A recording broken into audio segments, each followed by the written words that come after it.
Just thought I'd talk about society generally. Uh, Scientists, science and medical advice and people and rackets and abusers and people that just take advantage of people's docile natures. Like basically my dad had a doctor out the other day and for some reason she went in and talked to my mum at the same time. And it's like, oh, shall we get you started on the chemo again, Pauline? And I was just like, it's like having Dr. Evil in the house, isn't it, really? It's like Dr. Evil in the house. It's like, yeah, because there's a generation of people that don't really look into things and they just go, okay. And the advert that comes on TV, stand up to cancer. It's like, no, stand up to Dr. Veach. Stand up to Mr. Consultant Veach at the Macmillan, and stand up to the Dr. Evil nurse that looks like some sort of post-Nazi generation Hitler thing that goes on about supplements and doesn't actually know much, but, you know, it's like, you ask one question and they get riled. And it's a totally valid question. It's like, if something's incurable, you're suggesting that you pump someone full of chemo for 2.5 years. Somebody whose leg got infected on a dirty, unhygienic ward, and you make acclamations that myeloma causes infections in broken bones. Bollocks, does it? Don't actually talk shit.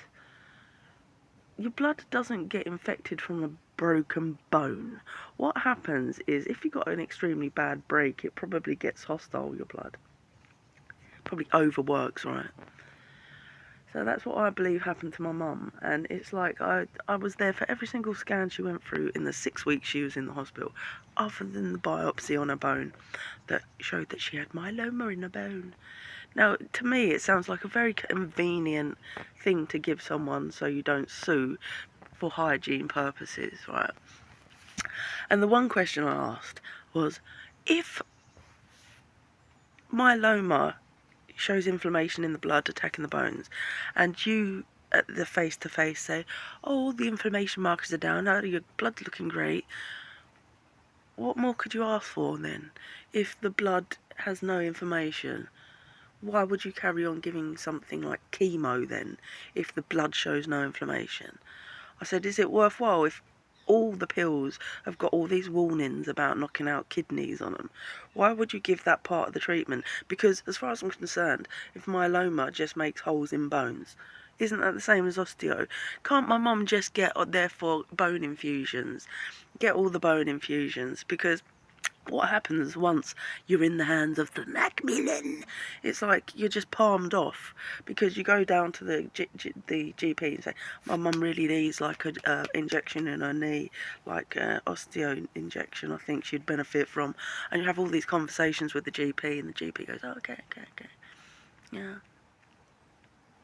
And they sort of just, it falls on deaf ears and they don't actually do any of it. And I was like, when she went for a DEXA scan, it says, you know, she really highly recommend getting bone infusions. So can we get on with those, please? Cut out the chemo. Because if you're filling the holes in the bones, isn't that the big main deal? Isn't that more conducive just to get on without doing that? Filling the holes in the bones, you know, isn't that going to immediately take the pain away a lot more if she's getting her bone density back? Because you've botched her surgery as well and given her a short splint in her leg, and that's caning her a short splint in her leg. So you go, what a bunch of shysters you really fucking are. Just fuck off. Stand up to myeloma. Stand up to cancer. Stand up to them. Just get her bone infusions. That's what I mean. If you had money, you just go and you'd, like, I don't understand why we have a healthcare system the way it is. It's like, it doesn't make sense. It's like, if you go to like California, you can get people to come out. I think even over at the Canary Wharf, you can get like vitamin C infusions and get, you know, infusions. So why don't you just get on with having a bone infusion? You know, why can't you just get on with having that readily available for members of the public? I tell you why you won't, because then rackets like Macmillan won't be pouncing off the country, would they? In some cancer cases, because myeloma, if it's incurable, why are you going to spend 2.5 years as a 73-year-old getting chemo, knocking out your immune system, only to get a bogus all clear because it's already all clear. The only way you could tell that if it wasn't all clear is from taking another biopsy. So you've really shot yourself in the fucking feet as an industry. You're really taking you've fucked with the wrong woman. Like, she don't want chemo, and as far as I'm aware, it goes on about being what is palliative care. So I'm suggesting my mum has palliative care, which is well within her rights. Just get the bone infusions. Just get the bone infusions. Just get the bone infusions. Maybe you want to keep an eye on her anemia, because she's got anemia, which would only be, that would make sense from having such an extreme bone smash, because she's like literally refused surgery on her arm like last year. So, like, I know why she's got anemia, and I know what's wrong with her, and I don't want her to get chemo, because chemo is absolutely bullshit, bogus crap. And you could say, well, that's why she's experiencing pain, Laura, that's why she's in pain, it's the myeloma. No, it ain't. No, it fucking ain't. If you give her bone infusions and make her bone density stronger, she'll be out of pain. Get on with the immediate thing. Because my mum's been in pain my whole life. Like, literally, the bottom of her back she used to pop out. She used to sit still for days, like she was in extreme pain in the lower back. I used to say, go to an osteopath, go and get it sorted out. She never went to the doctors. And then anybody that knows her and sees her walking around there, at least 10 years she's been holding her upper back. So you could say, oh, has my mum had multiple myeloma cancer her whole life then? Oh, so she's really going to shorten her life expectancy now then, is she? And you're going to come in bossing old people about.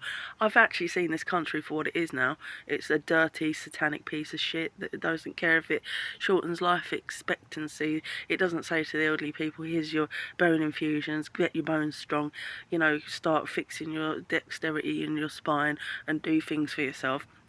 It says, let's try and knock out your kidneys and kill you quickly, because we're going to give you this stuff that's going to kill your immune system. It's going to make you extremely vulnerable. You're going to have to... You should have seen the amount of pills that they were trying to shove down her neck. They were giving her shingles medications, like a bunch of psychotic people. Shingles medications, because apparently the treatment can give you shingles. They were giving her like high dose antibiotics every other time. So they were going to give her antibiotics for 2.5 years and something that kills her immune system.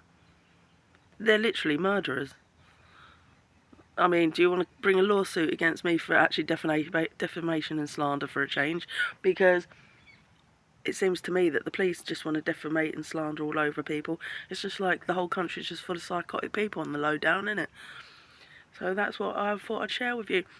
Anybody that's got myeloma, I think they should look into remineralising themselves, getting loads of sea moss down their neck, Shilajit and all the health products, which apparently can kill you. Oh, your loved ones think they're helping you, but they're killing you, Pauline. That's what she said. Dr. Evil Nursey at the Macmillan. And that's why they don't like me to go there. Because I just say, Mum. My mum's like, they know my mum's a bit learning difficulties. They know she's a bit challenged. They know she's a bit borderline, and she's just like, I don't know what. Is my daughter good or is my daughter bad? And that's what I'm living with. Like someone that doesn't even know her own daughter on a low down. So yeah, that's my life. It's fucking hilarious. And delirium, bone fracture's called delirium. So she started with this script going, get off me, leave me alone. She started doing it to my dad and me about things like that. And I took her out in a wheelchair a few weeks ago, and she's going, get off me. And I was like, oh God, fuck me. And these people go, we're going to call the police on you. I was like, look, please don't. My dad's here, she's getting in the car, leave it. But I was like, oh, they're just part of the community that's trying to stitch you up. Just like the psychotic nurses, the psychotic police. What is wrong with people? It seems to me that society's just gone psychotic. And then they go to you, have you got mental health problems? You're like, well, actually, no, I got to thank the police for that, because they really did push me into a hole, and quite a long time ago. So I thank my lucky stars that 2016 was what it was in Grotesque, because I literally just sourced out people like Marissa Peers, and I've been reading people like Eckhart Tolle since I was a teenager. So I always had a fascination with mental health. So literally I could write a book. You're looking at Sigmund Freud, mate. So when you're actually intelligent, you're a danger to these people, and they just see you as somebody that isn't on a wage and somebody that isn't taxally viable. So they just keep attacking me because I'm Elon Musk in female form, but just with the smarts and not really interested in space, more about trying to help people with a social worker engineer presence with people like this intelligent, training people and giving them all the tools they need to thrive outside of cold, psychotic, killing Macmillan places with elderly people. Come on, do you want to bring a lawsuit? Come on, sue me, I'll win it, you bastards.